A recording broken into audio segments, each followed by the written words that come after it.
Guys, তো আজকের ওয়েদারটা জাস্ট দেখো কি সুন্দর। আজকে প্রচণ্ড হাওয়া দিচ্ছে, তো বৃষ্টিও হয়েছিল কিছুক্ষণ পরে, তো হাওয়াটা দিচ্ছে। তো আমি সবে স্নান করে এসেছি, তখনই বাজে 12টা-1টা বাজে। তখন ওয়েদারটা ঠান্ডা হয়ে গেছে আর খুব সুন্দর লাগছিলো। এত গরমের মধ্যে এরকম ওয়েদার থাকলে কতই না ভালো লাগে। আর সন্ধ্যাবেলা দেখো আমাদের রিকি কী করছে।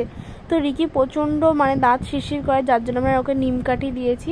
নিম কাঠি দিলে কি বলতো, দাঁত শিরশিরটা বন্ধ হয়ে যায়। এখানে দেখো এই বিটনের সাথে খেলছে, কারণ ওদের বাড়িতেও কুকুর আছে। কুকুররা বুঝতে পারে যে কাদের বাড়িতে কুকুরের গন্ধ পায় মনে হয়, কি জানি। ওকে দেখলে না ও এত খেলার মুড হয়ে যায়, কি বলবো। ওকে প্রচণ্ড ভালোবাসে, ওকে দেখলেই ও খেলতে ইচ্ছা করে ওর। তো যাই না কেন, মনে হয় ও জানে যে ওদের বাড়িতে কুকুর আছে, গন্ধ পায় কি জান। তো যাই হোক, তো এখানে খেলা করছিলো, আমি এখানে ভিডিও করছিলাম বলে আমার কোলের কাছে এসে দাঁড়িয়ে পড়েছে। তো যাই হোক, তো এই দেখো আমার শাশুড়িমা বসে রয়েছে, কী করছে দেখো। ও এখানে পর্দাটা দিচ্ছে, দেখো আমার সাথেও খেলা করছে। তো যাই হোক, এখানে নিমকারিটা দিয়ে তারপর খেলছিল। তো এখানে খুব মজা করছে ও বিটনের সাথে খেলতে খেলতে, খুব মজা করছে। খেলতে খেলতে যেন এটা কী হয়েছে, দুর্ঘটনা ঘটে। তো দুর্ঘটনার কথাটা পরেই আসছি। প্রথম দেখো দেখো রিকি কত মজা করছে, আর এই দেখো আমার ছোটো ঠাকুর এসছে, এবার ওকে কামড়াবে। ওকে পেলেই কামড়াবে খালি, আর সাথে খেলা করছে। তো এই দেখো বিটন এবার হাত দিচ্ছে, হাতের মধ্যেও কামড়ে দিচ্ছে। আর এখন বিটনের পা চাটছে, খুব দুষ্টু। কিন্তু ও প্রচণ্ড কথা শোনে না, যদি বলি এখানে বস, এখানে বসে, যদি বলি এটা খা ওটা খায়, আর প্রচণ্ড কথা শোনে। আর যাই হোক, তো বিটনকে দেখলেও পাগল হয়ে যায়, ওকে কামড়াতে যায় এ করে।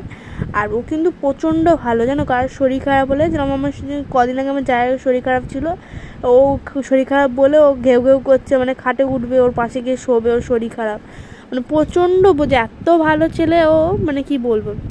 তো যাই হোক, এ দেখো খেলা করছে।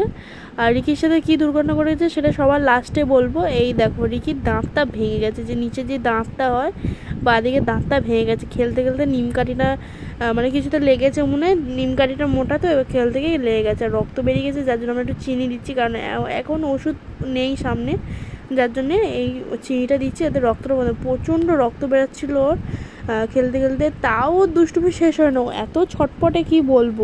চিনি খেয়েও দাঁতটা ভেঙে গেছে, তো কী হয়েছে, ছটপট শেষ হবে না।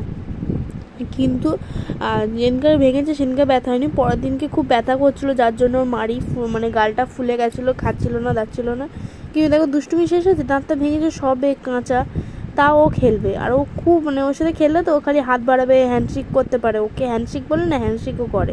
আর নখগুলো দেখো প্রচণ্ড বড় হয়েছে, যেহেতু আমাদের ভ্যাকসিন দেওয়ার কোনো প্রবলেম না, কারণ নখটাও কাটাতে হবে। তো ওই নখটা তোমার দাদাভাই এসে কাটবে, কারণ তোমার দাদাভাই কাটে, এখনও বাড়ি আসেনি, এলে হয়তো কাটবে। তোর দুষ্টুমি শেষ নেই, দেখছো ওর তিতো লাগছে কি জান কি। তো এখানে ঘুমিয়ে পড়েছে, এত ক্লান্ত হয়ে পড়েছে। আজকে বলা হচ্ছে যে কোনো রান্নাবান্নাই হবে না, যে চাউমিনকে সারা রাত কাটানো হবে। আর দুপুরে রসনা করেছি, সেই রসনাই খেলাম, 1 গ্লাস করে রসনা আর চাউমিন খেয়ে সবার পেট ভরে। আজ রিকিও আমাদের রসনা খায়নি, চাউমিন খেয়েছে। তো আজকে এইটা খেয়েই রাখলাম। তো আজকের মতো টাটা, দেখা নেক্সট অন্য কোনো। Bye guys, love you all.